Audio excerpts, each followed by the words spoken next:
Winter has arrived in Minnesota, and it's been greeted with a lot of grain in storage and in outside bunkers. While the final numbers aren't in yet, the corn and soybean harvest was strong in the Midwest, and that's again created challenges in both storing and moving large amounts of corn and soybeans.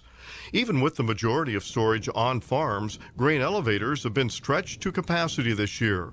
Bob Zelinka is the executive director of the Minnesota Grain and Feed Association. Well, it's been a good year harvest-wise, but we had a lot of carryover from last year. So we had a real tight storage situation. We've used about every square inch of storage, fixed storage. We've got bunker storage full, and very little moving right now. Is the good carry in the market, and the transportation has been a problem. The markets are just kind of stagnant. West Coast market for rail is kind of stagnant. Rail just the river just closed for us, so that's usually our cheapest way to move grain out of the area. But in terms of storage, we're pretty tight.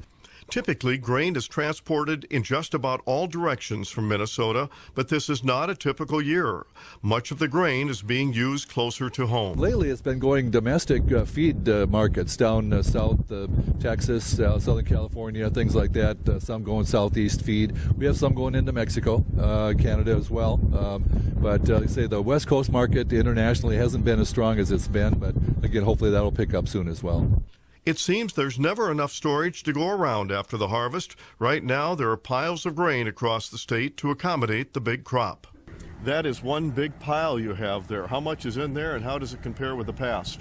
Oh, there's over 2 million in there, and it's probably a fourth fuller than it's normally been.